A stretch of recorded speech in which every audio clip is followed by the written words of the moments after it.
Who wants to grab a drink tonight? I know, it's only Tuesday and you got work tomorrow. Who wants to come to my place after the bars close? I know, you got the kids who can't wake up hungover. Time,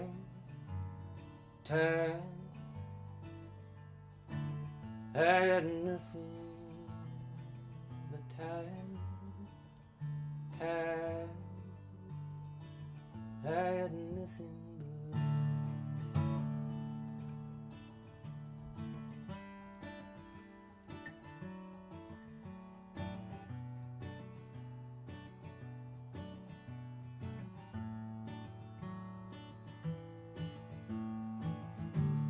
second matinee today, and the sun's still shining.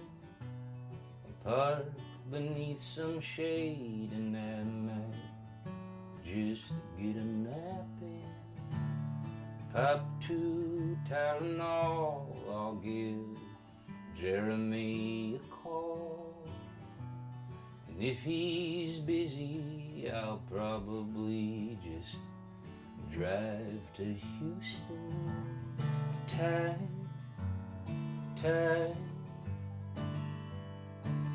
I had nothing but time,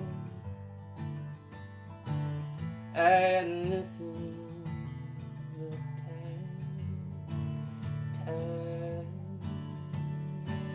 I had nothing, I had nothing, I had nothing but round and round down and getting dizzy.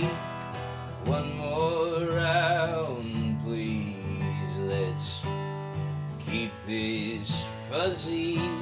I hear the tick-tock.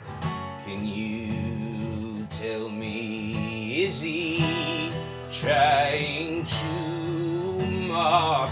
It's all been a bit blurry for some time now. I have nothing but time now.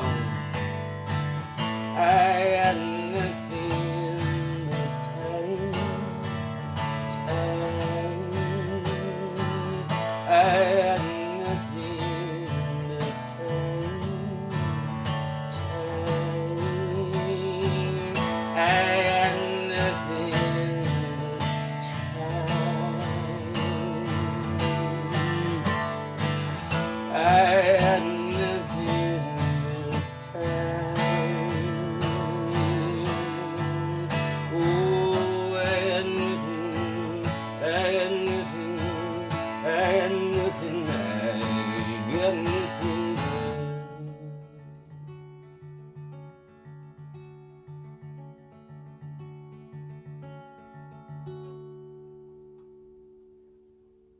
my music started as a pretty simple singer-songwriter. I'd been traveling alone for about 10 years, so all I had was my guitar and voice. So that's kind of how the music naturally came about, was just to, tell stories. And then I started playing with more people, and so I kind of have some records that lightly dip my feet into country music, although I'd never call myself a country artist. And the last record we kind of took a left turn, and I grew up listening to a lot of 80s pop, and I wanted to make a record where I tip my hat to that world. So there's a lot of synthesizers and really cool sounds, and it's kind of more of a pop record than my previous albums. Yeah. I hope that's an okay description. It's a very hard question to answer. Yeah, born and raised in Houston. I bounced around for a little while. Went to Dallas for school, and that's kind of when music really kind of started becoming a major part of my life. And Then I went to Nashville because I wanted to be very, very famous.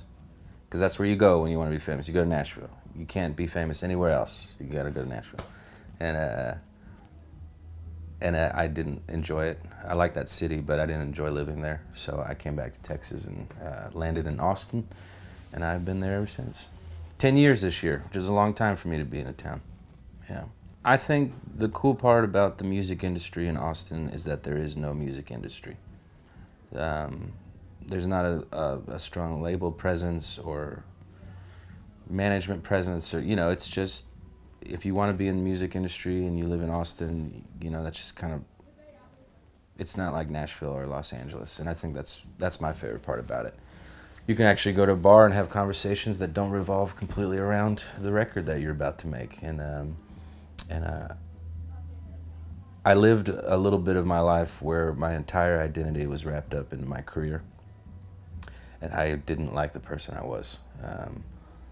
There are a lot of things going on inside of me that interest me, and I like being in Austin because my life isn't just 100, 24/7, music conversations. I don't really like that. So Austin gets to help me do other things, which I like.